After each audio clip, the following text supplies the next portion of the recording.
নমস্কাৰ বন্ধু বান্ধৱীসকল, মই মীনাক্ষীয়ে লৈ আহিছোঁ আজি ভেন্দি দৈৰে জুতিৰে এসাঁজ খাবলৈ। ভণ্টি এজনী ঘৰত গৈছিলোঁ। ভণ্টিজনীয়ে এনেকৈ বনালে, মোক ক'লে আহাচোন বনাওঁ। সহজো কৰিলোঁ আৰু কেনেকৈ বনালোঁ তাকে দেখাবলৈ চেষ্টা কৰিছোঁ। ভাল পালে লাইক কমেণ্ট কৰিবলৈ নাপাহৰিব।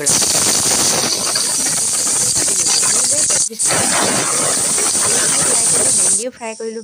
ফ্ৰাই কৰাৰ পাছতে মছলাখিনি জিৰা, জালুক, আদা, তাৰপিছতে পিঁয়াজ আৰু বিলাহী দি এটা পেষ্ট বনাই ল'লোঁ।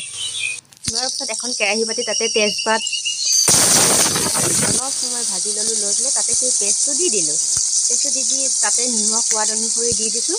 অলপ সময় ভাজি হোৱাৰ পাছতে সেইখিনি মছলা তাতে আকৌ দি দিছোঁ। দি দিয়াৰ পিছত দি দিলোঁ।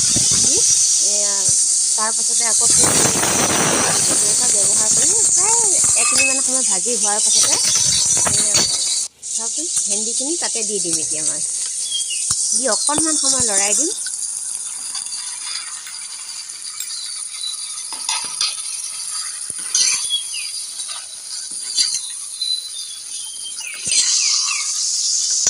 ভালদৰে লৰাই দি তাতে গৰম পানী দি দিবও পাৰে, নিদিবও পাৰে।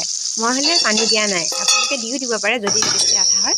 তাৰপাছতে চাওকচোন কিমান ধুনীয়া হৈছে, খাবলৈ খুব সোৱাদ হয়। আপোনালোকে যদি এনেদৰে বনাই খোৱা নাই তেনেহ'লে বনাই চাবচোন, আৰু খালে খাই থাকিব মন যাব।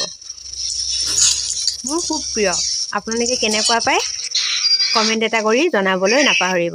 তেনেহ'লে আজিলৈ বাই বাই।